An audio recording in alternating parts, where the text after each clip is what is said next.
bijak menggunakan antibiotik. Assalamualaikum warahmatullahi wabarakatuh. Halo sahabat Siti, bertemu lagi dengan saya Rini di Siti Rahmah Podcast. Tanya solusi pada ahli. Pada episode kali ini kita akan membahas tentang antibiotik. Kita juga akan membahas tentang resisten antibiotik dan bagaimana menggunakan antibiotik secara efektif. Di sini sudah hadir narasumber kita yang luar biasa, Apoteker Elisa Ayudia, Magister Farmasi, sebagai Kepala Instalasi Farmasi di Rumah Sakit Islam Siti Rahmah. Halo Kak Ayu, apa kabar? Hari ini Cantik sekali. Alhamdulillah, terima kasih. Kak Ayu, selain sehari-hari sebagai Kepala Instalasi Farmasi di Rumah Sakit Islam Siti Rahmah, ada kegiatan apa lagi nih Kak Ayu?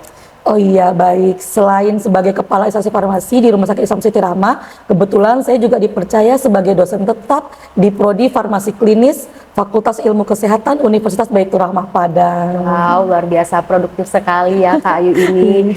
Baik sahabat Siti, sesuai dengan yang saya katakan di awal tadi, kita akan membahas tentang antibiotik karena mungkin hampir setiap orang pernah diresepin antibiotik ya Kak Ayu. Iya, betul. Dan biasanya di plastik obat itu ada kata-kata habiskan. Iya. Memang harus dihabiskan kah? Atau kalau udah bosan boleh berhenti kah? Gitu ya. Sebenarnya antibiotik itu sendiri apa Kak Ayu? Oke, baik Rini. Baik sahabat Siti. Jadi antibiotik itu adalah sekelompok obat ya yang digunakan untuk membunuh atau bahkan untuk menghambat pertumbuhan bakteri. Nah, dari definisi tadi itu bisa kita simpulkan kalau antibiotik itu hanya digunakan untuk infeksi akibat bakteri. Oke, berarti kalau misalnya penyakitnya disebabkan oleh virus, jamur, berarti nggak bisa antibiotik ya Kak Ayu ya? Oh iya. Tapi kadang kalau kita flu, batuk ya, kalau saya nggak salah nih ya sahabat Siti, itu pernah diresepkan antibiotik dan memang haruskah kita meminum antibiotik kalau kita batuk Kak Ayu? Atau pada kondisi apa sih antibiotik ini harus diberikan? Iya. Antibiotik itu kalau untuk flu batuk di awal-awal flu batuk ya 1-3 hari itu sebaiknya belum menggunakan antibiotik atau tidak apa-apa tidak menggunakan antibiotik ya, karena kalau flu itu kan dengan kita meningkatkan sistem imun, dengan kita beristirahat, mengkonsumsi makanan yang bergizi, lalu kita minum vitamin, nah itu biasanya flu akan hilang dengan sendirinya. Ya, kalau batuk itu di awal-awal batuk juga kita belum perlu menggunakan antibiotik, tapi kalau batuknya udah berkelanjutan ya sebulan batuk terus, tentu kita harus ke dokter. Nah, penegakan diagnosa oleh dokter tadi inilah yang dokter akan ini perlu antibiotik dan akan diresepkan antibiotiknya. Menarik, berarti kesimpulannya sahabat Siti, antibiotik ini diberikan berdasarkan indikasi ya Kak? Iya, betul. Juga harus ada resep dokter. Betul. Nggak bisa dibeli-beli di warung ya Kak? Iya, jadi antibiotik sebaiknya dan harusnya tidak boleh dibeli tanpa resep dokter. Kalau antibiotik itu sendiri golongan obat apa Kak? Terbataskah, keraskah atau bagaimana? Iya, jadi untuk antibiotik dia masuk ke dalam golongan obat keras. Oh, obat keras. Obat keras ya, yang logonya itu ada bulatan merah ya, dengan ada huruf K di dalamnya. Nah, jadi dia obat keras yang memang harus dengan resep dokter. Biasanya sediaan antibiotik itu dalam bentuk apa aja Kak Ayu? Iya, antibiotik itu ada dalam bentuk sediaan tablet, kapsul, lalu ada dalam bentuk sirup kering dan injeksi untuk pasien yang dirawat inap di rumah sakit. Oke, Kak Ayu satu lagi nih. Kadang ya, mungkin kita seperti saya gitu ya, saya punya penyakit seperti ini. Tahu-taunya besok adik saya punya penyakit yang mungkin hampir sama dengan saya. Apakah bisa pakai antibiotik yang saya minum itu? Intinya kita berbagi antibiotik nih, bolehkah seperti itu Kak Ayu? Nah, itu yang perlu diluruskan juga Rini dan sahabat Siti. Jadi tidak akan sama penyakitnya dan antibiotiknya juga akan sama kepada orang yang berikutnya. Dan sebenarnya untuk antibiotik itu jika misalnya Rini dapat antibiotik ya, itu nggak boleh disimpan sisanya, harusnya habis kan nanti apoteker akan memberikan informasi obat ya, kalau antibiotik ini harus diminum sampai habis. Nah, nggak ada sisa antibiotik harusnya di rumah, dan jika ada sisa antibiotik itu nggak boleh diberikan kepada orang lain yang penyakitnya sama, karena nanti akan beda seperti itu.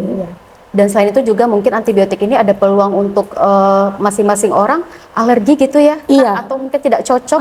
Iya, Bisa? apalagi sekarang itu untuk alergi itu banyak sekali, apalagi alergi antibiotik. Oh. Jadi harus betul-betul sesuai indikasi dokter dan harus dokter yang meresepkan obatnya. Oke.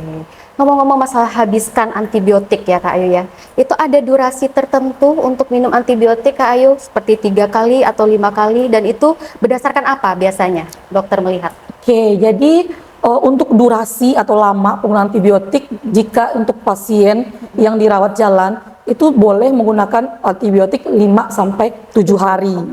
Nah, kalau untuk aturan pakainya bermacam-macam. Jadi ada antibiotik yang hanya diminum 1 kali sehari saja, atau ada antibiotik itu yang diminumnya 2 kali sehari, atau bahkan ada yang diminum 3 kali sehari, dan ada juga yang 4 kali sehari. Nah, untuk jamnya itu, kalau antibiotik yang diminum 1 kali sehari, berarti itu durasinya untuk 24 jam. 24 ya? Ya, kalau 2 kali sehari berarti 12 jam 12 sekali ya? diminum. Iya, Nah, 24. begitu selanjutnya 3 kali sehari berarti setiap 6 jam. 6 jam. Iya. Nah, ini nih Kak Ayu yang biasanya kita agak losnya di sini ya, sahabat Siti. Katakanlah resep obat itu kan harus diminum setelah makan gitu ya Kak Ayu ya, seperti antibiotik ini setelah makan. Nah, biasanya kalau kita itu di masyarakat, apalagi orang awam seperti saya, biasanya itu membagi setelah makan pagi, siang, malam. Justru bukan seperti yang dikatakan Kak Ayu tadi, 24 jam dibagi 3, jadinya kan per 8 jam ya Kak Ayu. Artinya kalau misalnya sudah diminum pada jam 6, berarti diminum laginya jam 2 siang. 2 siang. Kemudian yang ketiganya jam 22 atau iya. jam 10 ya, sahabat Siti ya. Nah, itu kalau misal nih Kak Ayu terlambat 1 jam atau 2 jam ya dari frekuensi seharusnya, itu bagaimana Kak Ayu? Oke, memang sebaiknya kalau kita mengkonsumsi antibiotik itu sesuai jadwal jam pemberiannya. Makanya pada saat kita apoteker memberikan antibiotik kepada pasien ya, kita sampaikan, oh ibu, bapak, obat ini diminumnya 2 kali sehari, maka itu akan diminum 12 jam. Kita akan bebaskan kepada pasien, dia akan minumnya jam berapa. Oh. Ya, maksudnya enaknya jam berapa? Senyamannya Ya, senyamannya pasien, pasien, asal dia memang minumnya itu sesuai aturan pakainya ya. Kalau dia jam minumnya pada habis makan malam jam 7 malam, berarti dia kan minum berikutnya jam 7 pagi. 7 pagi. Jadi dia ingat kan, oh dia diminum dimakan pas saat makan malam, besoknya di sarapan. Oke kan? Nah, tapi kalau seandainya lupanya, besoknya lupa ya kan, Iya. lupa, dia buru-buru berangkat kerja sehingga kelupaan ya kan, belum minum obatnya, begitu nyampe di kantor ingat mungkin jam 9. Nah, itu nggak apa-apa, langsung Itu nggak apa-apa ya, Kak, nggak apa-apa, langsung minum siklus pertama itu di jam 9 tersebut. Jadi jangan lupa lalu malah ditinggalkan seperti itu. Oke, berarti kalau telat 1-2 jam itu tetap aja minum. Iya, tetap aja kita Tapi minum. kalau misalnya nih 3 kali sehari ya, sahabat Siti, kadang kita saking sibuknya, pagi lupa minum Kak Ayu. Ketika siang mau lihat bekal nih di kantor, waduh lupa minum antibiotik di pagi-pagi. Iya, Itu gimana Kak Ayu? betul. Yang dosis di pagi ini kita gabungkan atau jadinya dosisnya double nih di siang hari, atau bagaimana Kak Ayu?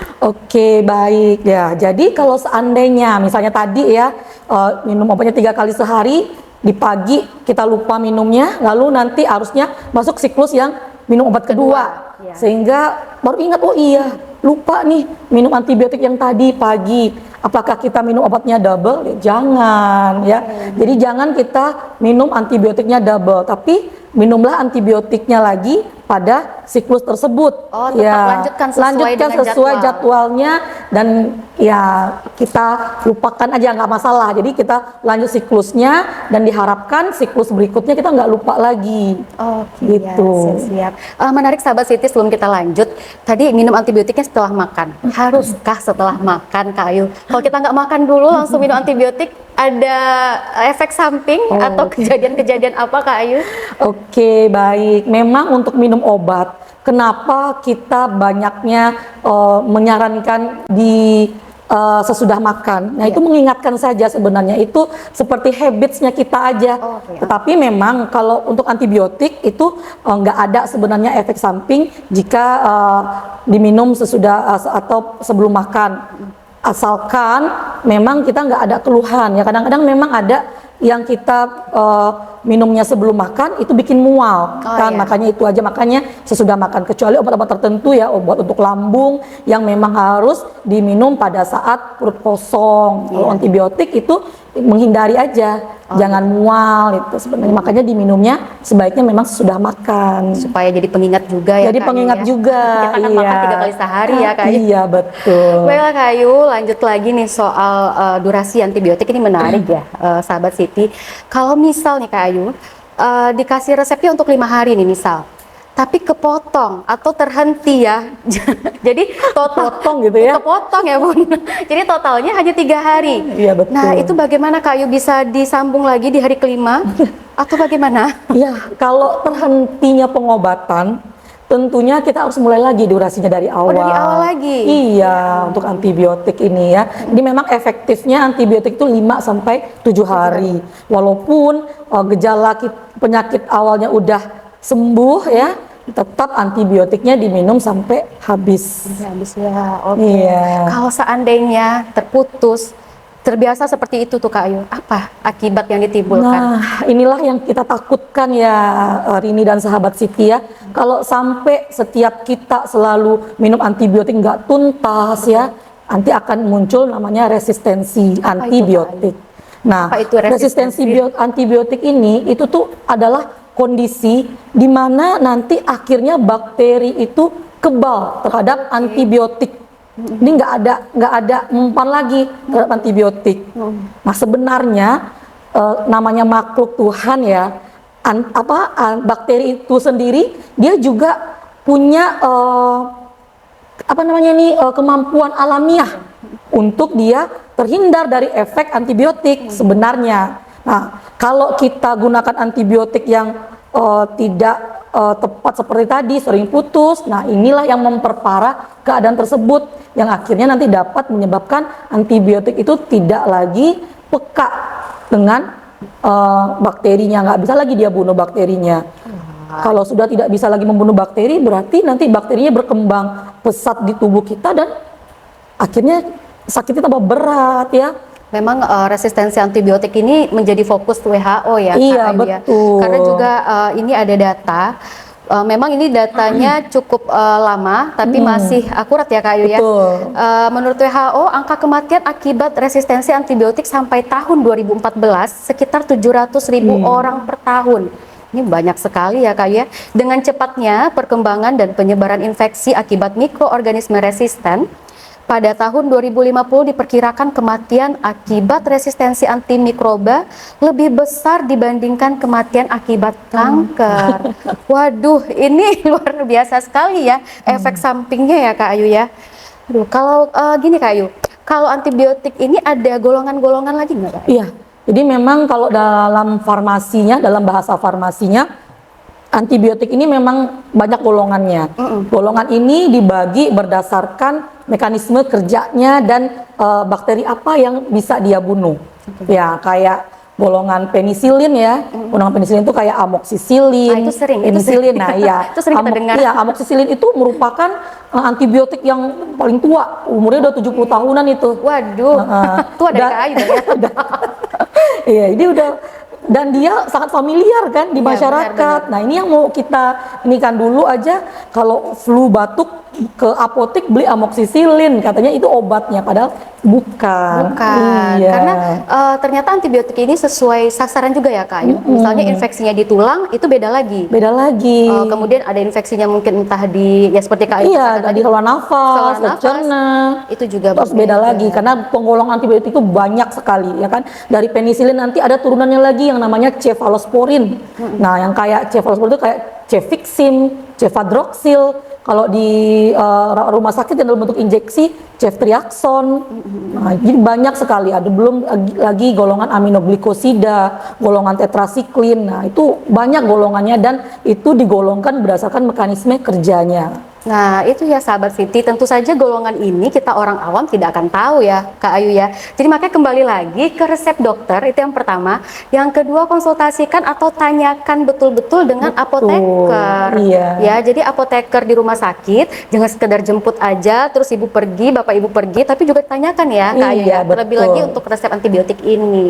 Iya. Nah, Kak Ayu, ada tips tidak untuk kita menggunakan antibiotik secara efektif, Kak Ayu? Iya, jadi dari Ikatan Apoteker Indonesia sendiri itu kita juga sering dicanangkan bagaimana bijak dalam menggunakan antibiotik, dan ada juga istilah dagu sibu kan? Dagu sibu. Nah, Apa dagu itu kepanjangan dagu iya. sibu, Kak Ayu? Dagu sibu itu kepanjangannya dapatkan, daknya dapatkan, gunya gunakan, sinya simpan, bunya buang obat secara aman. Nah, begitupun dengan antibiotik. Jadi antibiotik ini memang harus didapatkan dengan resep dokter. Ya, lalu penggunaannya, durasi penggunaannya tadi 3 sampai 5 hari atau 5 sampai 7 hari, ya kan? Kalau dia 1 kali sehari berarti itu 24 jam. Jadi Bapak Ibu dan sahabat Siti semua harus tepat dalam penggunaan obatnya. Kalau dia 2 kali sehari berarti setiap 12 jam, ya kan? 3 kali sehari setiap 8 jam, begitu seterusnya. Sekarang kan udah banyak reminder ya dari HP, alarm. Ya, jadi sebaiknya memang harus tepat dalam penggunaan antibiotik. Lalu tadi jangan menggunakan obat orang lain, obat sisa orang lain. Tidak perlu berbagi Yang ya nggak soal perlu. ini ya, Kak, ya. Antibiotik nggak bisa berbagi. Nggak bisa berbagi. Nggak bisa berbagi ya. Lalu habiskan antibiotik tadi. Jadi kalau disarankan ibu habiskan ya antibiotiknya, itu artinya memang antibiotik itu harus diminum sampai habis walaupun gejala penyakitnya sudah hilang. Begitu, Rini. Sudah terbuka juga ya cakrawala kita tentang antibiotik ini, karena meskipun dapatnya mungkin 1 antibiotik ya, Kak Ayu ya, tapi itu fatal kalau seandainya kita tidak tahu cara menggunakannya, atau seperti yang kata Kak Ayu tadi terputus, akibatnya mohon maaf, mikrobiologi dalam tubuh kita itu jadi resisten. Jadi ketika betul. diberikan lagi antibiotik nggak ngefek tuh gitu ya, Kak Ayu ya. Iya, udah nggak ngefek tuh nanti, waduh, berkembang penyakitnya ya kan, nggak bisa lagi ada antibiotiknya kan. Itu yang ditakutkan oleh WHO, yang dia bilang nanti takutnya kalau sampai dari sekarang kita tidak menggunakan antibiotik dengan efektif, diperkirakan 50 tahun lagi itu